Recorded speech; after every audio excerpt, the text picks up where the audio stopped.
আসসালামু আলাইকুম আপু। ওয়ালাইকুম আসসালাম। ভালো আছেন? আলহামদুলিল্লাহ ভালো। আপনি ভালো আছেন? ইনশাল্লাহ। আপু কি বিয়ে শাদী হয়েছে? হ্যাঁ ভাই হয়েছিল। ও, স্বামী কই? চলে গেছে। চলে গেছে?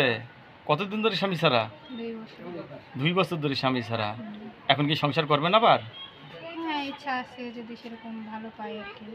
সেরকম ভালো মানুষ পেলে বিয়ে শাদী বসবেন না? হ্যাঁ মানে নতুন করে সংসার করতে চাচ্ছেন? অবশ্যই। ছেলে যে বয়সের সমস্যা হবে না তো? না কোনো সমস্যা নেই। আচ্ছা, ফ্যামিলিতে কে গেছে? বাবা মা কেউ আছে? হ্যাঁ বাবা মা আছে। আগের স্বামীটা কেন চলে গেল আপনার? ওর মাথায় সমস্যা ছিল চলে গেছে। ও, মাথায় সমস্যা ছিল। ছেলে মেয়ে আছে আপনার? হ্যাঁ এক ছেলে আছে। এক ছেলে আছে। ছেলেটা কি লেখাপড়া করাতেছেন? হ্যাঁ মাদ্রাসায় পড়ে। মাদ্রাসা লেখাপড়া করতেছেন। আপনি কি করেন?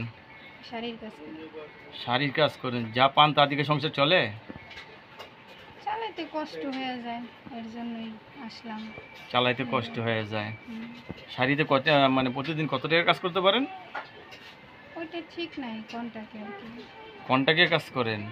ও, মানে এটা প্রোটেকশনের উপর আর কি না? হ্যাঁ নির্ভর করে আর কি কাজ বুঝে। কাজ বুঝে। বাসা বাড়িতে থাকেন?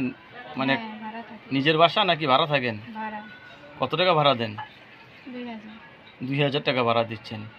এখন ভালো একটা ছেলে পেলে সংসার করতে চাচ্ছেন আর কি, হ্যাঁ? হ্যাঁ। কারণ নারীর জীবনে একা চলতে পারে না, পারে? না মানুষের নানান কথা বলে না? অবশ্যই বলে অনেকে অনেক কথা বলে। কারণ পুরুষ ছাড়া নারী একদম বৃথা। মানুষে 12 জনে 12 কথা বলে, স্বামী থাকলে বলতে পারেন না, ঠিক না? হুম।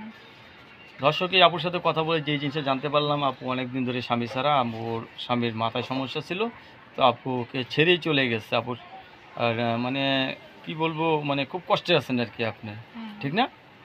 তো আপু শাড়ির কাজ করে আর কি, যা দিয়ে মানে সংসারটা কোনো রকম চলে। তো আপু বিয়ে বসতে চাচ্ছে, ভালো একটা ছেলে চাই বিয়ে বসার জন্য, ঠিক না? হুম। আপনার কাছে ধন্যবাদ আমার চ্যানেল সময় দেওয়ার জন্য। দর্শক, পরবর্তী একটি মেয়ের ভিডিওর জন্য অবশ্যই অপেক্ষা করবেন।